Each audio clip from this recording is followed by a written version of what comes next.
Hello दोस्तों, स्वागत है आपका मेरी एक और नई वीडियो में। तो इस वीडियो में मैं आपको बताने वाला हूं कि कैसे आप पिप्स को कैलकुलेट कर सकते हैं, जिससे कि आप एक नेक्स्ट लेवल पे अपने रिस्क मैनेजमेंट को ले जा सकते हैं। तो मैं आपको इस वीडियो में दो तरीके बताने वाला हूं। पहला मैं आपको नॉर्मल सिंपल तरीका बताऊंगा और दूसरा मैं आपको चार्ट पे बताऊंगा कि कैसे आप टूल्स की मदद से आप चार्ट में ही पिप्स को कैलकुलेट कर सकते हैं। तो चलिए पहले बात करते हैं सिंपल तरीके की। तो सबसे पहले आपको पता होना चाहिए करेंसी पेयर्स के बारे में। तो बेसिकली हमारे पास दो टाइप की करेंसी पेयर्स होती हैं। फर्स्ट टाइप की करेंसी पेयर वो करेंसी पेयर्स होते हैं जिनमें पॉइंट के बाद 5 डिजिट्स हमें देखने को मिलते हैं। टाइप 2 करेंसी पेयर्स वो करेंसी पेयर्स होते हैं जिनमें हमें पॉइंट के बाद सिर्फ 3 डिजिट देखने के लिए मिलते हैं। अब मैं आपको बता दूं कि टाइप 1 करेंसी पेयर में जैसे कि मैंने आपको बताया कि आपको 5 डिजिट देखने को मिलेंगे पॉइंट के बाद। तो जो लास्ट डिजिट होगी यानी कि पॉइंट के बाद जो लास्ट डिजिट होगी उसकी पिप वैल्यू 0.1 होती है। उससे पहली जो 4th डिजिट होगी उसकी पिप वैल्यू 1 होती है। पॉइंट के 3rd डिजिट की वैल्यू 10 पिप होती है। जैसे ही प्राइस में राइट से लेफ्ट की ओर आएंगे तो आपको पिप वैल्यू में इंक्रीज देखने के लिए मिलता है।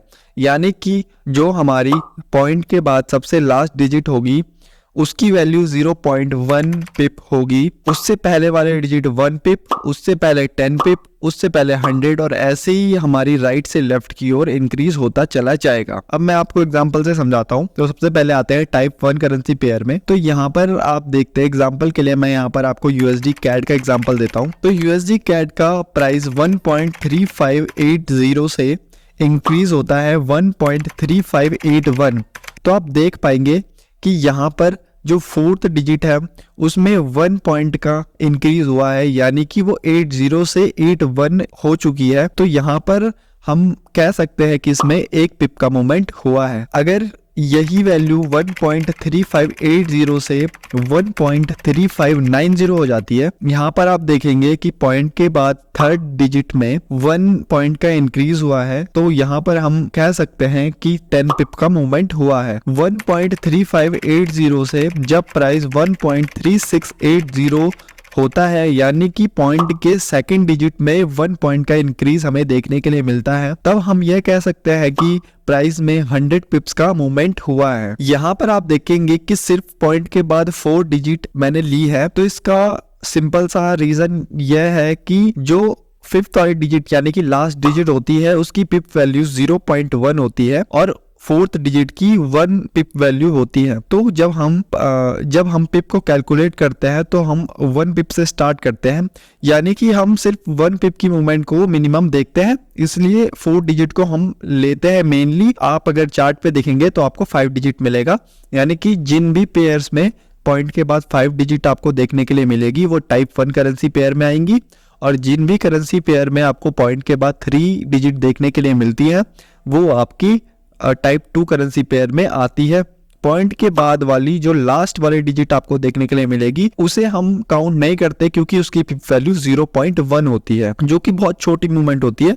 तो इसलिए हम 1 पिप से काउंट करना स्टार्ट करते हैं, इसलिए हम यहाँ पर एक डिजिट को छोड़कर काउंट करते हैं। एग्जाम्पल 2 देखते हैं, टाइप 2 एग्जाम्पल। यहाँ पर हम देखते हैं यूरो जेपीवाई। तो यूरो जेपीवाई 156.00 पर है और उसमें इंक्रीज होता है 156.01 का। तो आप देखेंगे पॉइंट के बाद जो 2nd डिजिट है उसमें 1 पॉइंट का इंक्रीज देखने के लिए मिलता है। तो यहाँ पर हम कह सकते हैं कि 1 पिप का मूवमेंट यहाँ पर हुआ है। वहीं अगर 156.00 से प्राइस 156.10 हो जाता है, यानी कि पॉइंट के बाद जो 1st डिजिट है में 1 पॉइंट का इंक्रीज हमें देखने के लिए मिलता है। तो यहाँ पर हम कह सकते हैं कि 10 पिप का यहाँ पर मूवमेंट हुआ है। वही 156.00 से अगर प्राइस 157.00 हो जाता है तो यहाँ पर आप देखेंगे कि पॉइंट से पहली जो डिजिट है उसमें हमें 1 पॉइंट का इंक्रीज देखने के लिए मिला है। तो यहाँ पर हम कह सकते हैं कि 100 पिप्स का मूवमेंट यहाँ पर हुआ है। अगर आप चार्ट में देखेंगे या फिर जिस भी ब्रोकर को आप यूज करते हैं उनके चार्ट में देखेंगे तो आप को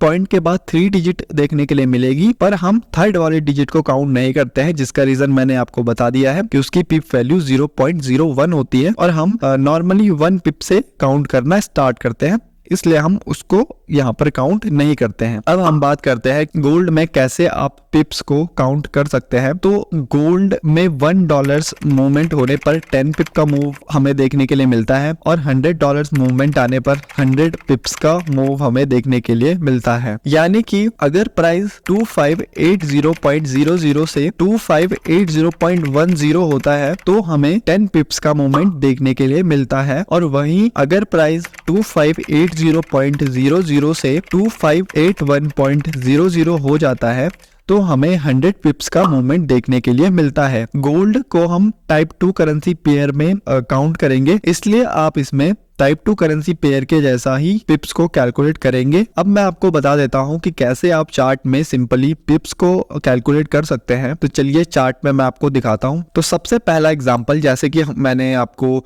अभी पहले भी दिया है कि यूएसडी कैड का, तो यूएसडी कैड में हम देखते हैं कि अगर प्राइस 1.3580 से 1.3581 हो जाता है तो हमें इसमें 1 पिप की मूवमेंट देखने के लिए मिलती है। यानी कि हम बोल सकते हैं कि इसमें 1 पिप का मूव आया है। अब आपको कैसे आप इसको काउंट कर सकते हैं चार्ट में, तो आपको यहाँ पर लेफ्ट साइड में एक मेजरमेंट टूल मिलेगा जिस पे मेजर लिखा होगा, ये स्केल के जैसा।